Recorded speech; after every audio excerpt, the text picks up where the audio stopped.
Queridos, o primeiro texto de hoje, ele não se encontra em grande parte das Bíblias, né? Nós vamos ler, faz parte do lecionário também, essas leituras apócrifas. E o que a gente faz depois que a gente lê elas é dizer, aqui termina a lição. E não, como a gente diz em todo o texto bíblico, né? Palavra do Senhor, demos graças a Deus. Aqui a gente só fala assim, aqui termina a lição e todos dizem graças a Deus. Tá? Porque tudo vem de Deus, né?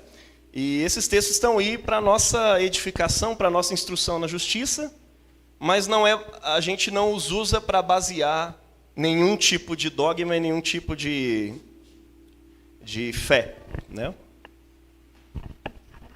Bom, está lá em Eclesiástico, capítulo 3. Nós vamos ler do 1 ao 18. Talvez na sua Bíblia esteja escrito Sirácida. 3, do 1 ao 18. Achou?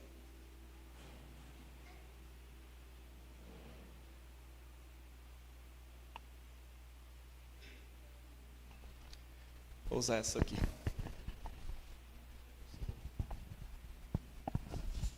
Celular meu.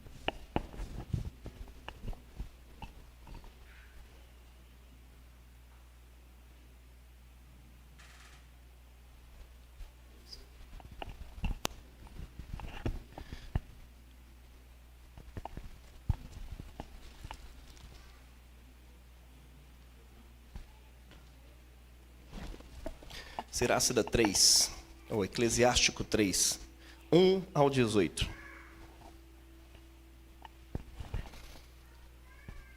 Filhos, escutai-me, sou vosso pai, e fazei o que eu vos digo para serdes salvos, pois o Senhor glorifica o pai nos filhos, e fortalece a autoridade da mãe sobre a sua prole. Aquele que respeita o pai obtém o perdão dos pecados. E o que honra a sua mãe é como quem tem um grande tesouro. Aquele que respeita o pai encontrará alegria nos filhos, e no dia da sua oração será atendido. Porque quem honra o pai viverá muito, e o que obedece o Senhor alegrará a sua mãe. Aquele que teme ao Senhor honra seu pai. Ele servirá aos seus pais como ao seu Senhor. Em atos e palavras respeita teu pai, a fim de que venha sobre ti a sua bênção.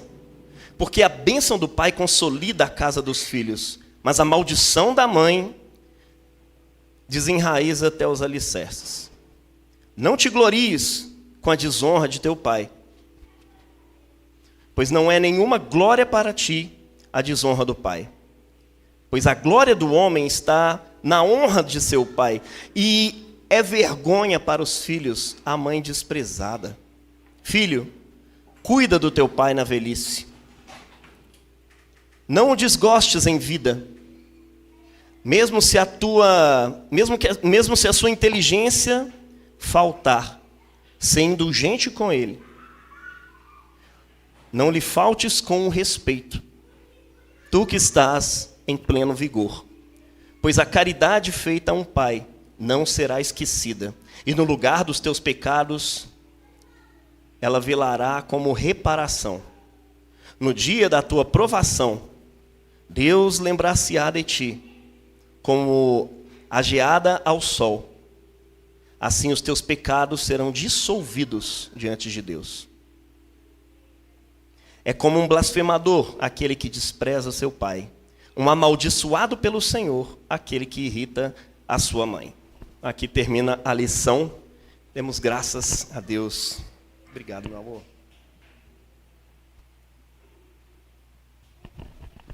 Agora vamos para a segunda leitura, que está para nós lá em Colossenses. Colossenses 3, 12 a 21.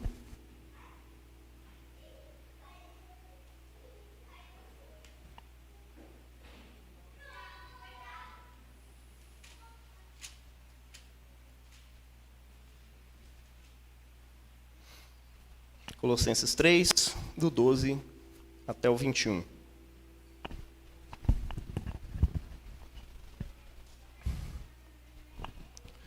Portanto, como eleitos de Deus, santos e amados, revestivos de sentimentos de compaixão, de bondade, humildade, mansidão, longanimidade, suportando-vos uns aos outros e perdoando-vos mutuamente. Se alguém tem motivo de queixa contra outro, como o Senhor vos perdoou, assim também fazei vós. Mas, sobretudo isso, revesti-vos da caridade, do amor, que é o vínculo da perfeição. E reine nos vossos corações a paz de Cristo, a qual fostes chamados em um só corpo, e sede agradecidos. A palavra de Cristo habite ricamente em vós, com toda sabedoria, ensinai e admoestai-vos uns aos outros, e em ação de graças entoem em vossos corações salmos, hinos e cânticos espirituais. E tudo o que fizerdes em palavra ou ação, fazei-o em nome do Senhor Jesus, por ele dando graças a Deus, o Pai. Vós, mulheres, sejam solícitas aos vossos maridos, como convém no Senhor. Maridos, amai vossas esposas, e não as trateis com mau humor. Filhos, obedeçam os seus pais em tudo, pois isso é agradável ao Senhor. Pais, não irritem os seus filhos, para que eles não desanimem. Essa é a palavra do Senhor e nós damos graças a Deus. Glória a ti, Jesus. Vamos para o evangelho de hoje. Coloque-se de pé.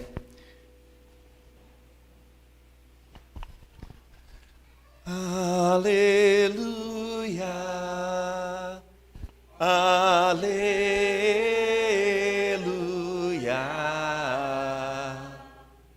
aleluia.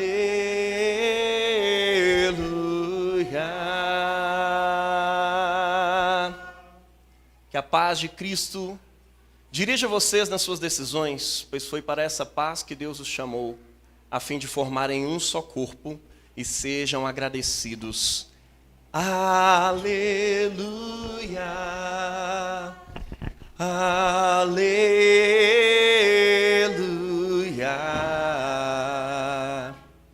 aleluia.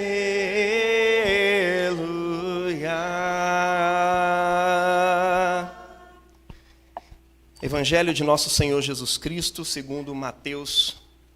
Glória a vós, Senhor.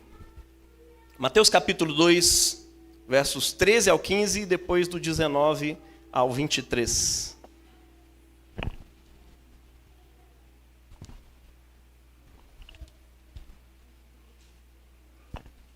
Mateus 2, 13 ao 15.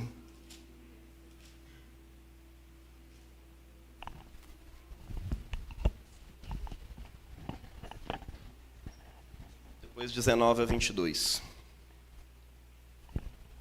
Enfim, vamos ler do 13 ao 22, né? Para que ficar pulando texto? Após a sua partida, eis que o anjo do Senhor manifestou-se em sonho a José e lhe disse: levanta-te, toma o menino e a sua mãe e foge para o Egito. Fica lá, até que eu te avise, porque Herodes procura o menino para o matar. Ele se levantou, tomou o menino e a sua mãe, durante a noite, e partiu para o Egito. Ali ficou até a morte de Herodes, para que se cumprisse o que dissera o Senhor por meio do profeta: do Egito chamei o meu filho. Então Herodes, percebendo que fora enganado pelos magos, ficou enfurecido e mandou matar em Belém e em todo o seu território todos os meninos. Meninos de 2 anos para baixo, conforme o tempo em que havia se certificado com os magos. Então, se cumpriu o que fora dito pelo profeta Jeremias. Ouviu-se uma voz em Ramá, choro de grande lamentação.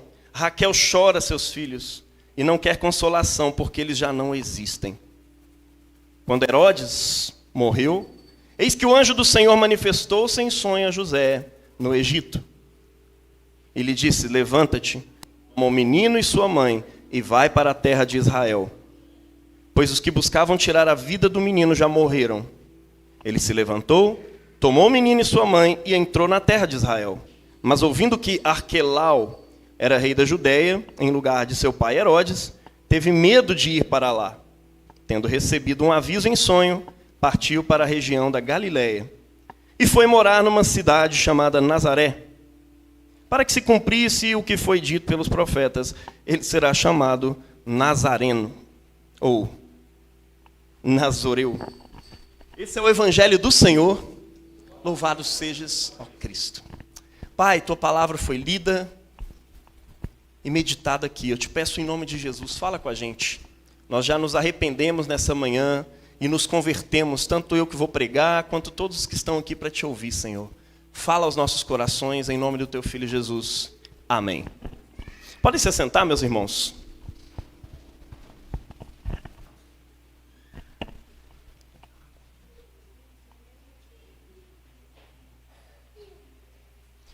Vou colocar meu cronômetro aqui porque eu sou pastor. E a gente, quando pega o microfone, a gente esquece da vida.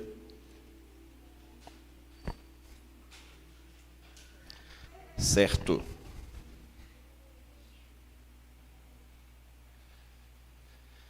Meus irmãos, eu acho que hoje o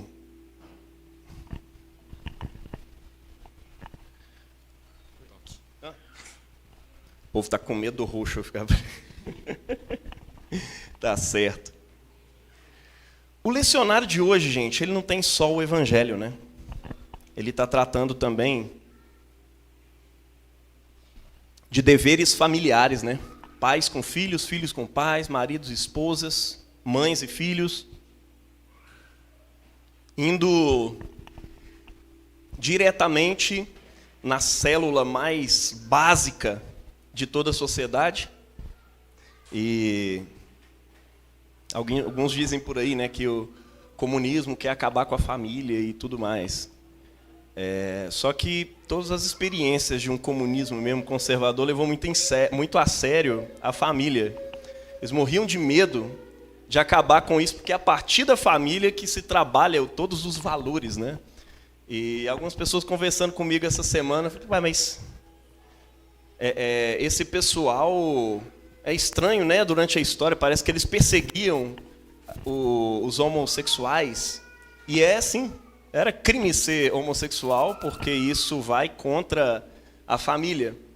E toda essa história, né, que a direita vive falando aí para chocar a esquerda, né, de que o Che Guevara metralhava lá homoafetivos e tudo mais, ela não é nada mais, nada menos do que verdade mesmo.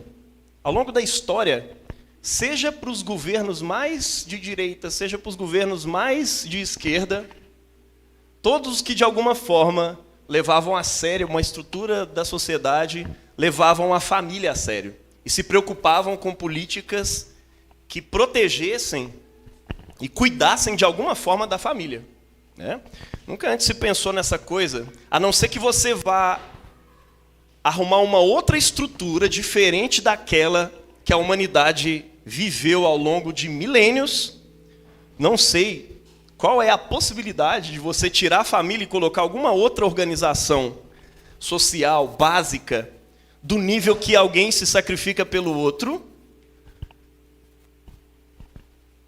de modo incondicional. Cara, é só a família que faz isso. Eu trabalhei na assistência social com crianças em situação de acolhimento institucional. Você não sabe que terror que é. Acho que muitas vezes a igreja tem um certo discurso e se esquece da realidade em si. A gente fala tanto, né? Mas, você tem noção de que se uma paróquiazinha, uma igrejinha, adotasse uma criancinha, uma família daquela paróquia que seja, a gente já teria acabado com a fila de crianças órfãs esperando ser adotada no Brasil. É cheio, mas tem muito mais igreja, tem muito mais comunidade do que criança para ser adotada. Olha que doideira. E aí nós que somos filhos por adoção, fomos adotados por Deus, enxertados numa videira, nós não temos uma teologia de adoção muito clara. Parece que a gente acha que só filhos biológicos são filhos de verdade, e a gente não faz o mínimo esforço por uma adoção. Isso é bizarro, porque dentro da igreja, eu acho que você vai se encantar muito quando você conhecer o caso de Possum Trot nos Estados Unidos. Alguém conhece? Já ouviu falar? Um pastor cuja mãe morreu e a esposa começou a ficar chocada, chateada com aquilo ali e se sentiu chamada por Deus de alguma forma a ir adotar uma criança, porque a mãe dela tinha falado com ela que queria muito ver eles ter mais um filho e tal, e ela falou, não posso ter, então eu vou lá adotar. E ela adota, quase que sem o marido saber, e aí depois ele fica nervoso com aquilo e tal, começa a questionar Deus, e ele é convencido por ela de que aquilo está certo, de que ele deveria realmente adotar, que esse negócio é de Deus. E aí o pastor dá uma louca lá, o pastor batista, numa comunidade pequena no interior dos Estados Unidos, pega o microfone e começa a falar de adoção. Porque Deus nos adotou, e Ele nos convida a adotar, e não sei o que e tal. Beleza. Passou uma semana, mais uma família adotou uma criança. E aí, oh, que bênção, tem que dar o testemunho aqui da nossa irmã, que adotou uma criança essa semana e tal. E aí, de repente, as famílias começam a ficar assim, eu também vou adotar, ué. Olha, fulano ali adotou 2. Só para você ver, eu vou adotar 3. E aí começaram a adotar as crianças da cidade, de modo que o sistema de acolhimento da cidade, no final do filme, já vou te contar aí, tem um filme sobre isso, tá? Vou te contar o spoiler porque é real, essa história é real. A igreja acabou com a fila, só aquela paróquia acabou com a fila de adoção da cidade. E o pastor aparece no final do filme assim, aqui, a gente veio, a gente cresceu um pouco financeiramente, a gente queria adotar mais uma criança. Ela falou, não tem mais criança para ser adotada nessa cidade. Olha que coisa incrível. Uma igreja que entendeu a teologia da adoção e começou a fazer isso. Se a gente parar para pensar no texto de hoje, né, no Evangelho, José é meio que um pai adotivo, né, de Jesus. Ele não é o pai biológico, mas ele faz de tudo por Jesus. Família é o único contexto, tá, em que as pessoas fazem por obrigação e incondicionalmente tudo um pelo outro. Você vê pessoas passando necessidade nesse mundo, todo mundo já viu pessoas passarem necessidade. E aí você fica assim, tomara que alguém te ajude e tal, ou tem uma graninha aqui para te ajudar, o máximo que você arruma é isso. Mas você não vai sair pegando pessoas que estão passando dificuldade por aí e levando para tua casa. Não é normal você fazer isso. Pega lá, vem cá, porque essa pessoa não pode passar necessidade assim. Pô, mas você sabia que tem mais uns 1000 aí passando necessidade, precisando de casa, e você não vai dar conta de resolver o problema de todo mundo. Quem resolve esses problemas? Adivinha? Família. As pessoas que estão em situação de rua, normalmente ou foram abandonadas pela família, ou fugiram das suas famílias por causa, né, o maior... eu estou falando isso baseado nas pesquisas sobre o assunto mesmo aqui em BH, tá? Por conta de uso de drogas, acabaram abandonando suas famílias e foram parar nas ruas. Tem uns aí que têm faculdade. Tem uns que pararam no meio da faculdade. Tem uns aí que sabiam o que era igreja anglicana. Eu falei, como assim você sabe o que é igreja anglicana? Isso, meu pai é um bispo metodista. E eu estou no 8º período de direito. E saí, falei, cara, o que você está fazendo na rua, meu irmão? Droga, né? Você sabe como é que é. Infelizmente. Uma das piores desgraças que acabam com as famílias. Bom, mas é a família que pega incondicionalmente, vai até o último suspiro pelas pessoas. E muitas vezes até as pessoas que já, antes de ir para a rua, já tentaram de tudo para poder manter seu familiar lá. E se você ficar sabendo que um irmão seu está penando assim em algum lugar, ou talvez a sua mãe que você não conheceu, o seu pai, talvez um tio, você já não vai olhar daquele jeito assim, tomara que dê certo aí e tal, quer uma ajudinha? Não, você vai pegar e vai levar para casa. Deus me livre de ver uma coisa dessa acontecer um dia, mas se for o meu filho, Cara, eu vou levar para casa imediatamente, eu não vou nem perguntar o que ele fez, o que deixou de fazer, o que aconteceu.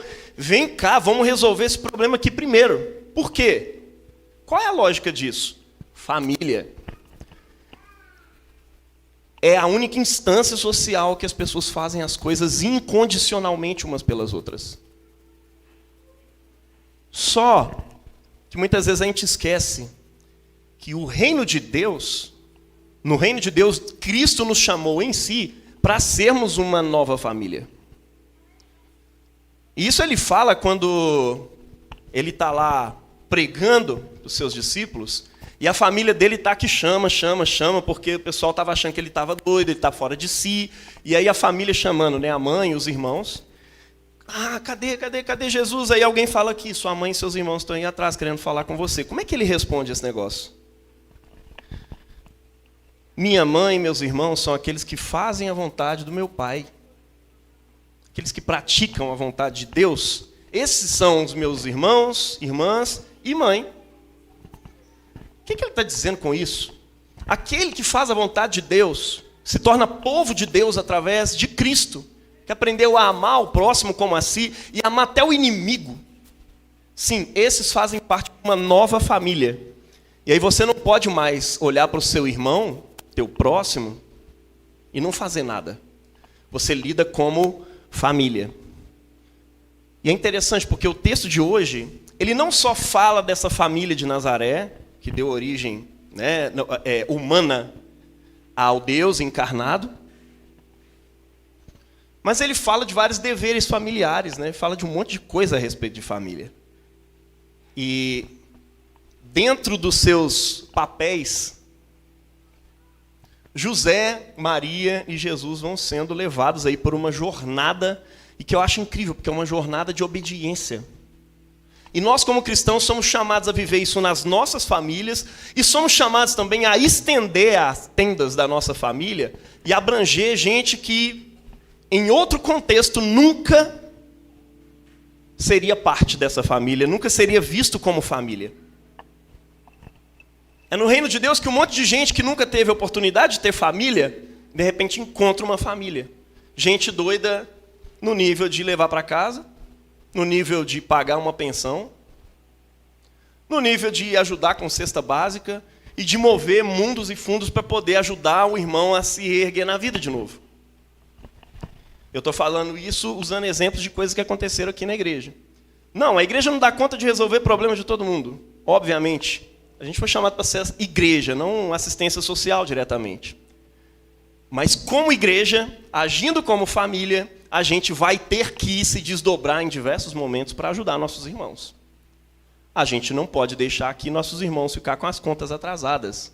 Por isso que na pandemia a gente começou a usar dízimos e ofertas para ajudar a pagar a conta de internet, água e luz dos irmãos. Está errado? Tá, não, irmão. Os dias de dízimos e ofertas entraram para isso mesmo. A gente estava ajudando os irmãos.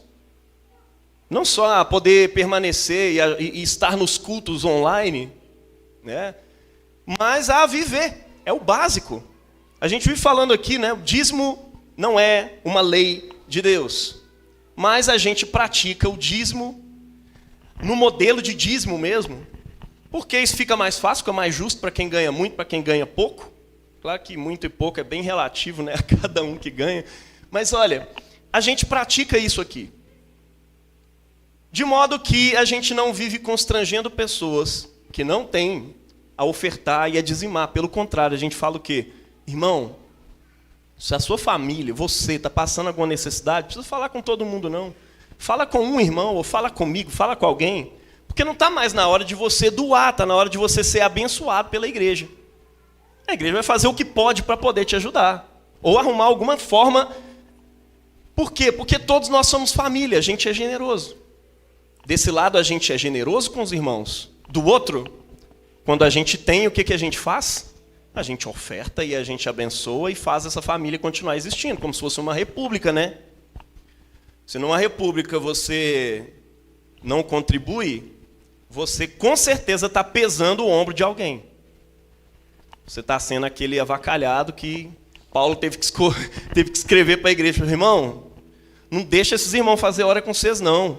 Tem irmão aí que não trabalha, não faz nada pela comunidade, está aí vivendo às custas da generosidade de vocês.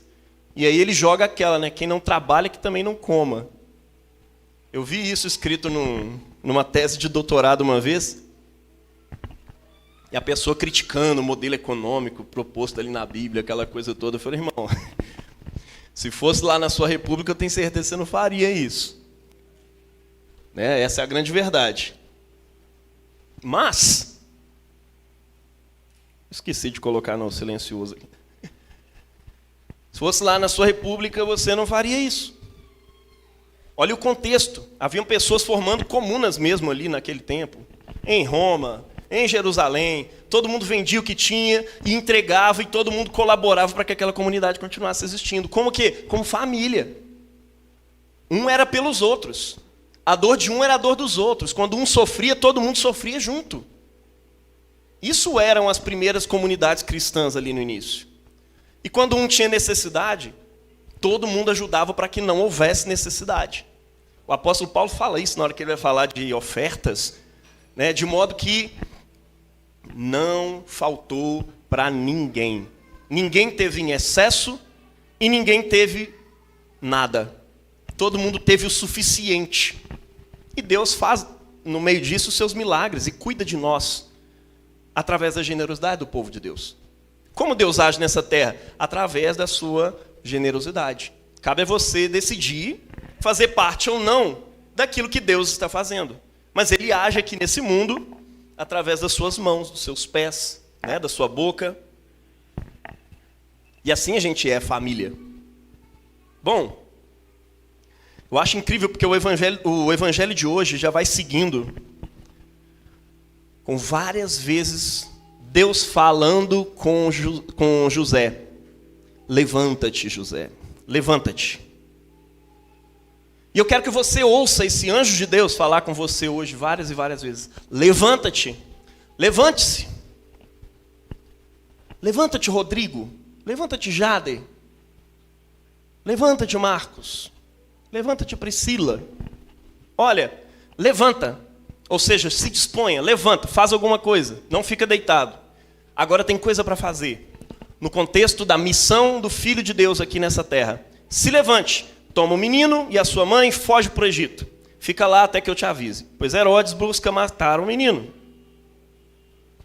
Herodes está buscando matar o menino.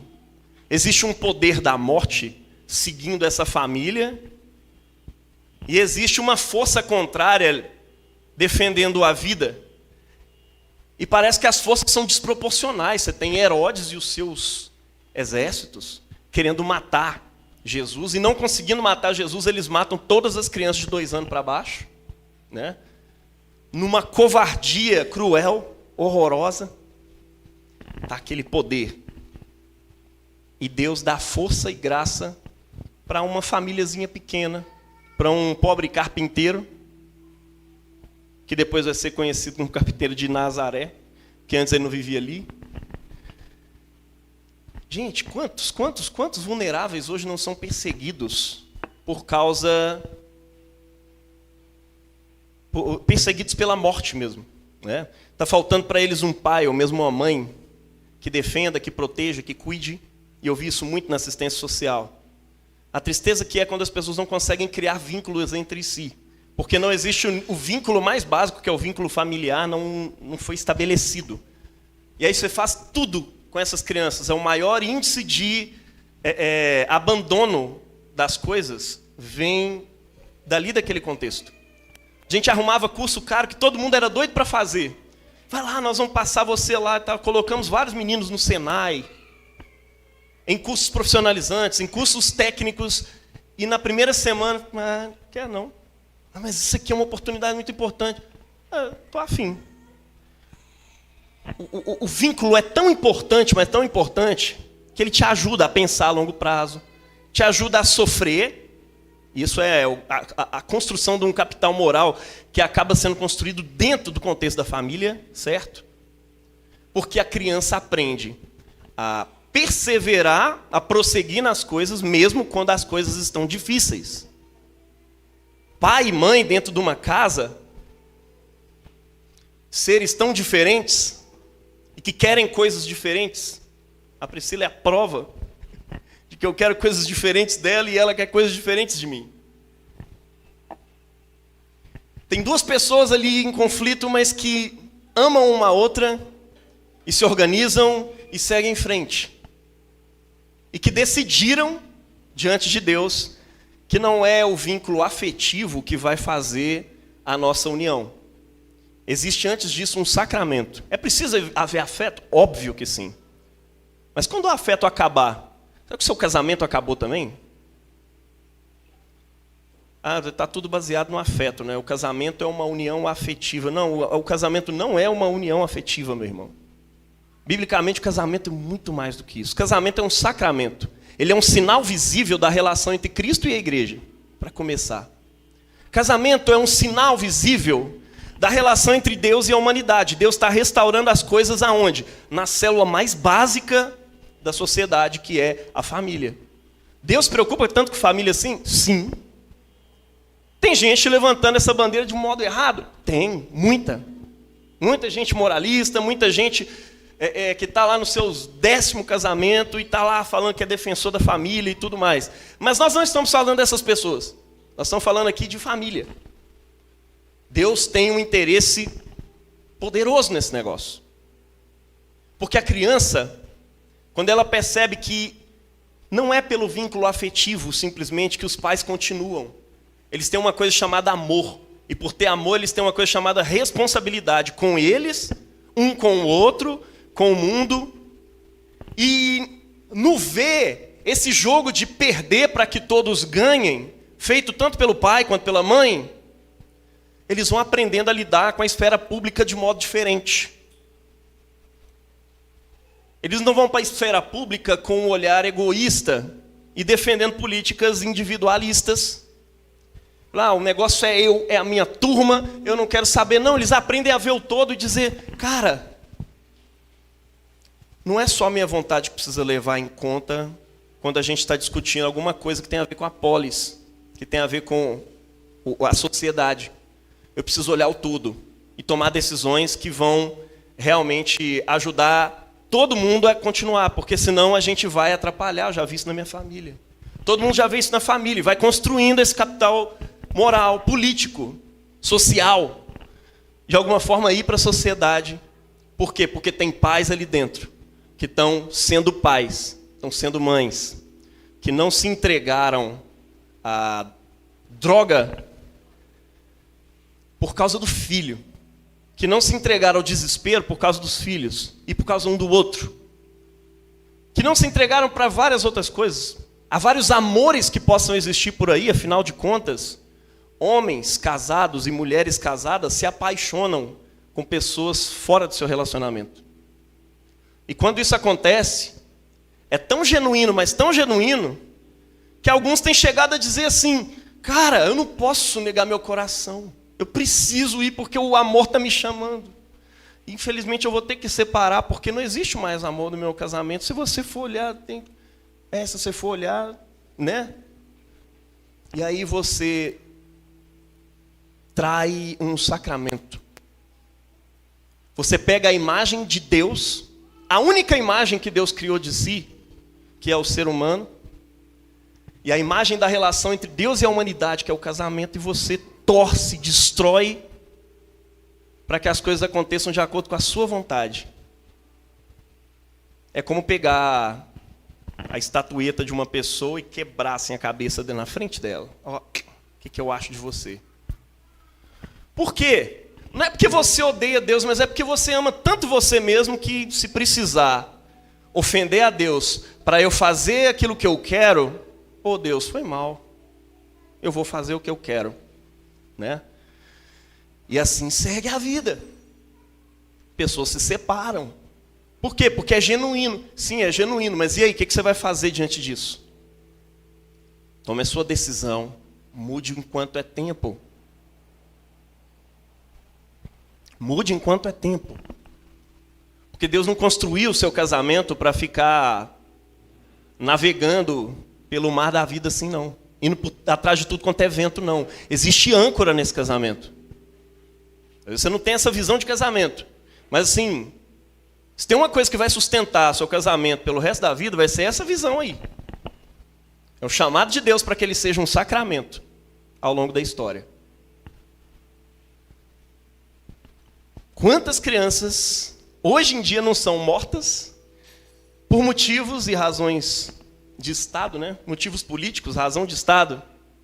Isso não é incomum nos nossos dias. Assim como Herodes matava crianças lá atrás, decisões políticas hoje, canetadas, matam crianças ao mesmo tempo, né?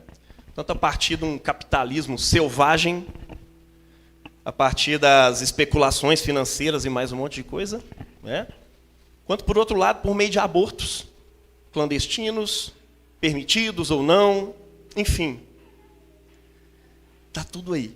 Um monte de gente defendendo aborto livre e gratuito. É claro que, assim, para começar a discussão, você precisa conversar com todos os movimentos que estão na disputa. Tem que parar de olhar para a feminista e dizer, essa é uma abortista assassina de crianças que odeia. Não, ela também está querendo acabar com o aborto. Ela tem uma perspectiva dela, uma forma dela de acabar com isso. E do grupo dela, não é só ela que está pensando isso, não. E, por outro lado, tem uma pessoa lá super conservadora. E aí quem está do lado de lá não consegue estabelecer diálogo. Essa mulher que odeia as crianças, esse cara que odeia as crianças e quer matar as mulheres. Então, peraí. Existe amor ali do outro lado também. Você tem que entender o ser humano para além das ideologias que estão circundando e cercando essas pessoas. Mas a verdade é que se a voz da igreja fosse mais levantada pela vida e toda forma de vida, né, toda espécie de vida, e toda espécie de violência contra a vida humana, hoje a gente teria talvez um pouco mais de credibilidade para ser ouvido na esfera pública. Na medida em que a gente vive pressionando nossos irmãos a não se macular com a culpa dessa ideia de aborto livre e gratuito. Mas a gente, antes de tudo, precisa fazer um meia-culpa, né? Muitas vezes por abortos clandestinos, crianças decepadas e orfanizadas ali pela guerra, crianças mortas na infância e destruídas pela fome, pela especulação, sem que a gente procurasse impedir com todas as forças, adotando se necessário, mas não. Por outro lado, eu não estou dizendo que a igreja precisa ir para lá, para o outro lado, e começar a defender o seu oposto, que é a legalização, né? Não estou falando disso. Ah, não, Jair, mas é um ser sem consciência.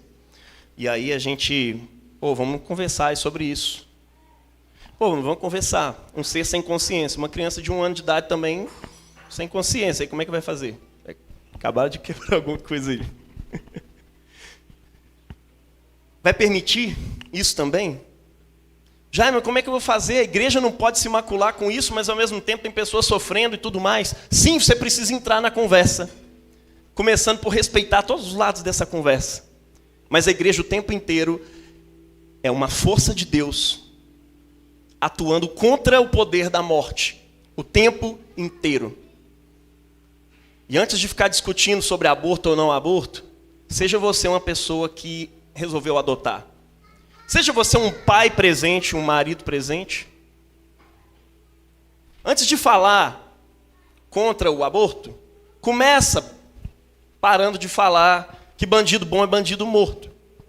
Porque toda forma de vida, não importa se foi um estuprador, não importa se foi um assassino, ou se foi uma pessoa muito boa, é humana e tem uma dignidade em si que veio de Deus. Não seja incoerente quando você vai defender as suas pautas políticas, pelo amor de Cristo.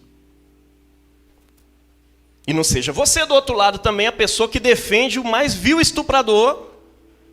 Mas quando se trata de uma pura criança, que de acordo com a palavra de Deus estava sendo gerada por Deus no ventre, tudo bem, de vez em quando pode matar, assim, se for uma coisa, né, que foi impensada e tal. Não, meu irmão. Talvez a gente possa conversar a respeito de casos de estupros, casos em que a vida da mulher está correndo risco, de verdade. Não estou falando de risco psicológico, não, porque quando você pensa em gravidez, eu não conheço uma mulher que não está em risco psicológico, tá? Minha esposa engravidou, tem uma gravidez um pouco mais depressiva, a outra que não foi. Em todas elas teve riscos psicológicos diversos. Se você for resolver isso por meio de risco psicológico, eu acho que não vai sobrar ninguém. E aí vai ser sempre o poder da pessoa tomar uma decisão, acho que é melhor, vamos tirar e tal, porque não estou podendo cuidar agora, eu não vou estar podendo... Não funciona assim. Nós estamos falando de risco real, de vida, onde você opta pelo ser que está vivo ali e que precisa continuar a sua vida. Fora isso, meus irmãos, sai fora dessa discussão se você não tem o mínimo para falar sobre isso. Sai fora dessa discussão se você defende bandido bom, bandido morto. Sai fora dessa discussão se você usa o ódio para poder fazer as suas políticas e tudo mais. Fora isso, cara, assuma. Seja disposto a adotar se for preciso. Mas dê um testemunho real e claro do amor de Deus por nós em Cristo, na igreja, antes de ficar discutindo pauta disso e daquilo. Tem hora que não é discussão de nada disso. Houve uma criança de 11 anos que foi parar do Espírito Santo, foi lá para o Nordeste. E na época a gente tinha uma liderança que queria porque queria, que naquele momento em que o Brasil inteiro estava de olho numa menina de quantos anos? 11, não sei. Que a igreja expressasse a sua opinião sobre aborto. Uma menina que tinha sido estuprada pelo padrasto e corria risco de perder a vida. E aí, no meio dessa discussão, a autoridade, que era a nossa autoridade também naquele tempo, nós vamos nos levantar agora e vamos falar o que a igreja pensa sobre aborto. Eu falei, mano, tá na hora, de verdade. Faça algum sentido diante de um caso bizarro. Dá a sua opinião sobre isso. É isso mesmo que você vai fazer? Na hora que tiver alguém ali sofrendo por causa de qualquer coisa, é missão da igreja chegar perto dessa pessoa e começar a dizer para ela? É missão da igreja entrar lá na penitenciária e chegar lá no assassino? Falar, olha, a Bíblia diz, não matarás. Ele está careca de saber disso. É isso mesmo que você vai fazer? Ficar enchendo ele de culpa e coisas do tipo? Ou você está disposto, de acordo com o que diz a palavra de Deus, a chorar com quem chora? Até porque aquele caso foi um caso de chorar. Não é o caso de você entrar, eu estou do lado da menina, não, eu estou do lado da criança. Não, meu irmão. Tinham duas crianças ali. E não tinha jeito de você ficar do lado de uma e da outra, não. Então, assim, pelo amor de Deus, aquilo não é um caso para se discutir. Inclusive, pessoas que trabalham o tema de aborto, pessoas conservadoras discutiram isso, dizendo, gente, isso não é um caso de aborto, tá? São casos diferentes. Mas o que a igreja fez? Ela ficou só chamando atenção? Ela ficou fazendo isso ao longo da história? Não, irmão. Vamos dar, antes de tudo, exemplo para que a nossa voz seja minimamente respeitada na esfera pública. Óbvio, o texto não está falando só de quem queria matar a criança, ele está falando de uma força que era sustentada pela suficiência de Deus enquanto protegia a criança, o Filho de Deus que estava no mundo e tentavam matá-lo. José, pobre José e Maria, cuidando ali daquele menino inocente. E eles são um protótipo do povo de Deus. São um protótipo da família cristã. Não essa família cristã, branca, conservadora, e mais isso, e aquilo outro. Não constrói esse papel, não. Nós estamos falando de uma família em Cristo Jesus. Que assim como José se levanta no meio da noite, toma cuidado para não ser visto por outras pessoas e para cumprir o chamado de Deus. Qual é o chamado para ele naquele tempo? Guardar Jesus. Qual é o chamado de Deus em seu reino para você agora, nesse tempo? Você é um cara animado, igual José, assim, a correr risco de vida para poder cuidar do menino e da sua mãe? E aí eu falo de todos os dons que Deus nos deu por sua graça. para poder cumprir a missão que Deus nos deu como igreja, de reconciliar o mundo com Deus, você está disposto a levantar de madrugada e cuidar para que essas coisas possam acontecer? A obediência de José faz-se cumprir a escritura a respeito do Messias. Do Egito chamei meu filho, ele será chamado Nazareno. Tudo aquilo que José vai obedecendo a Deus, vai dando cumprimento a alguma coisa. E se José não fizesse, essas coisas não seriam cumpridas? Muito provavelmente sim, seriam cumpridas. Mas seria outro agente, outra pessoa que estaria ali. A pergunta não é se você é a única pessoa através de quem Deus pode agir. A pergunta é se você vai querer ser esse sacramento, esse sinal visível da mão de Deus no mundo. Você vai querer participar disso que Deus está fazendo ou você vai se retirar? Você vai se levantar, igual essa voz está falando, levante-se, fica parado não, levanta agora e vai. Você está disposto a ouvir o levanta-te de Deus ao longo da sua história para cumprir o projeto de Jesus?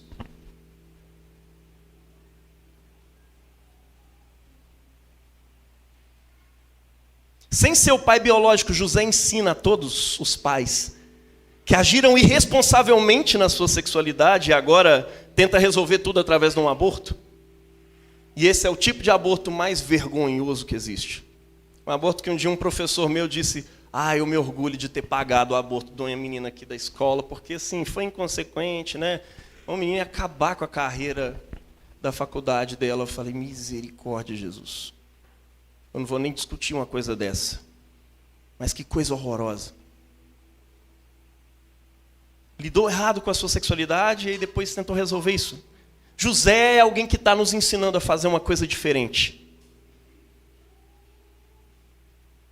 Não é somente o pobre que aborta também.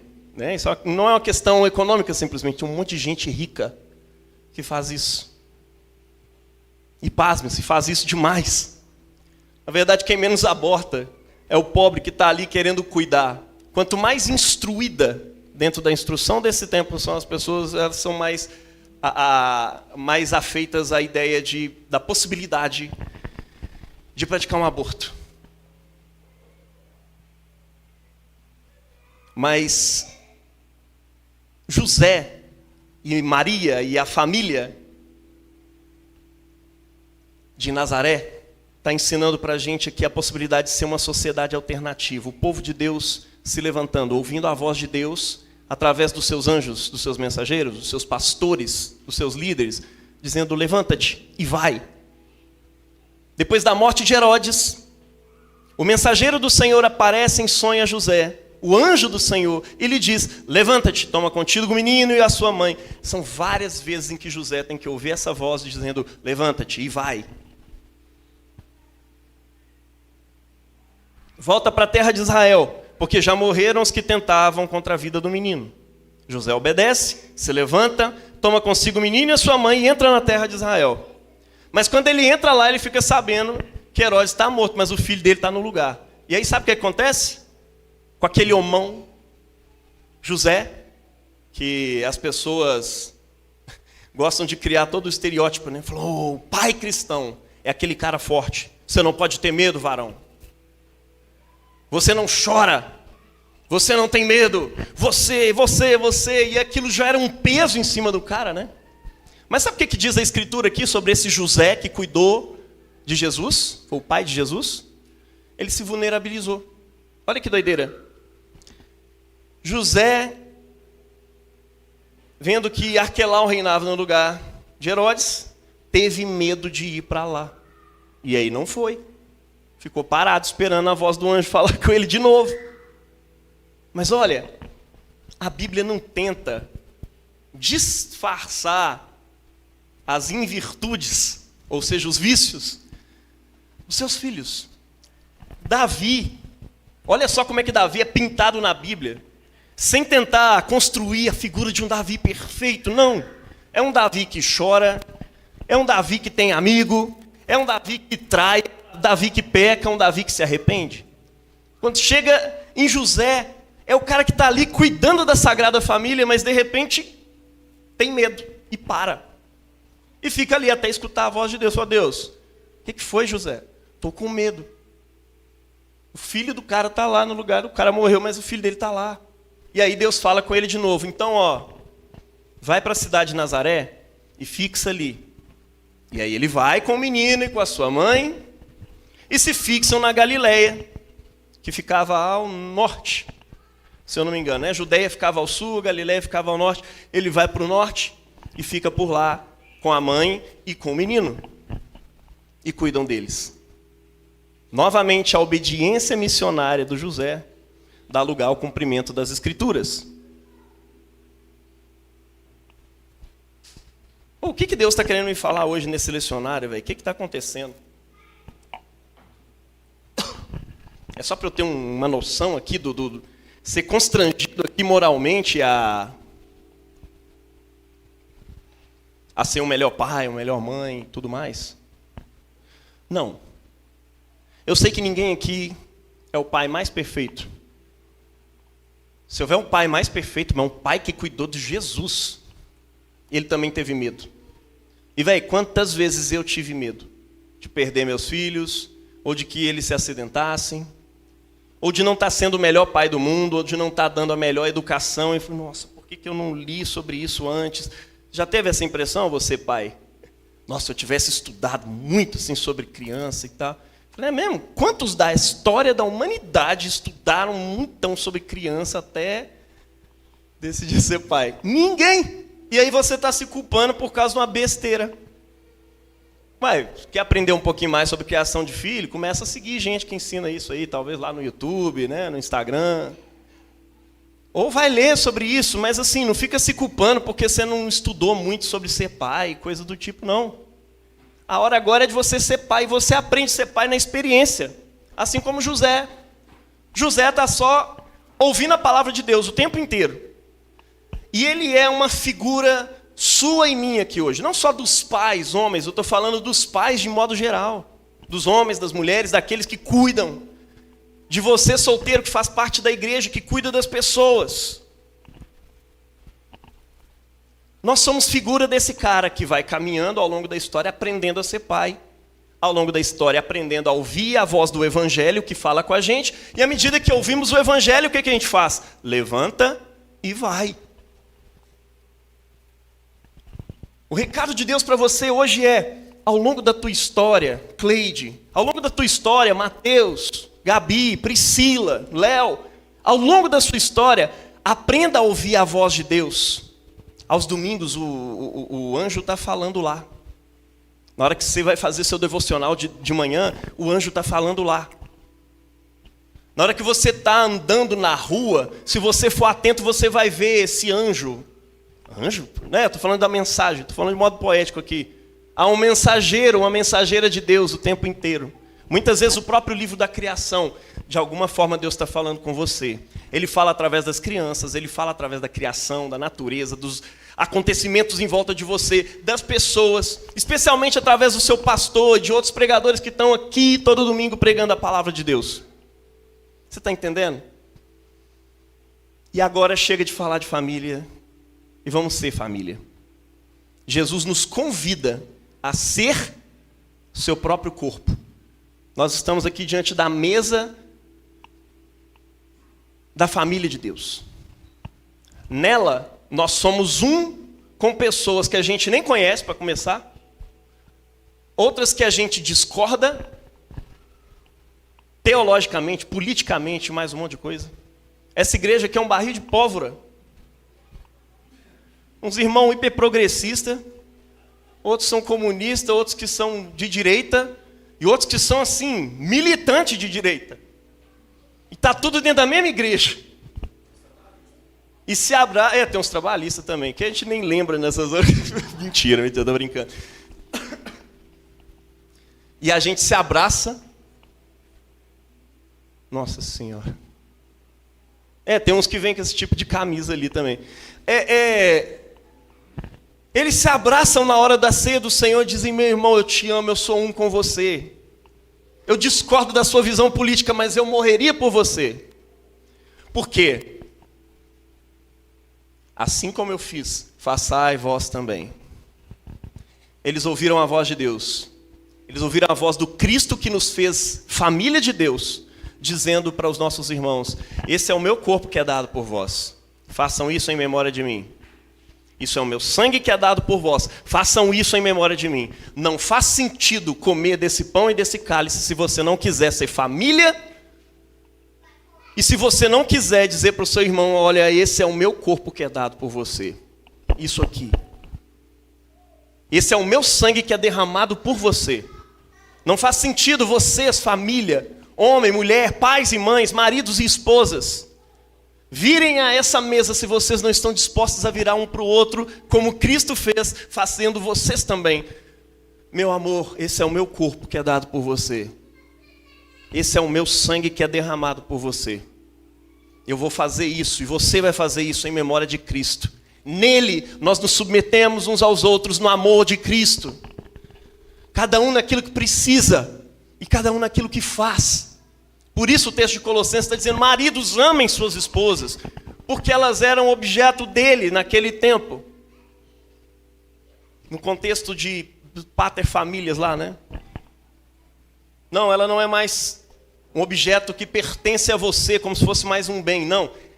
Ela é sua esposa, a quem você deve amar, ao ponto de dar a sua vida por ela.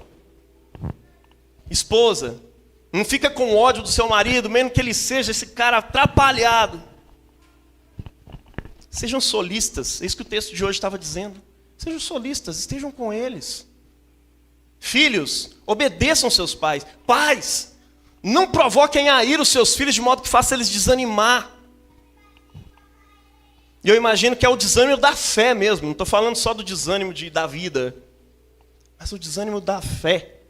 Porque um pai que provoca a ira o seu filho e que vive batendo e espancando e coisa do tipo, ele vai ser uma razão para essa criança se desanimar da fé, para ter uma visão errada sobre Deus.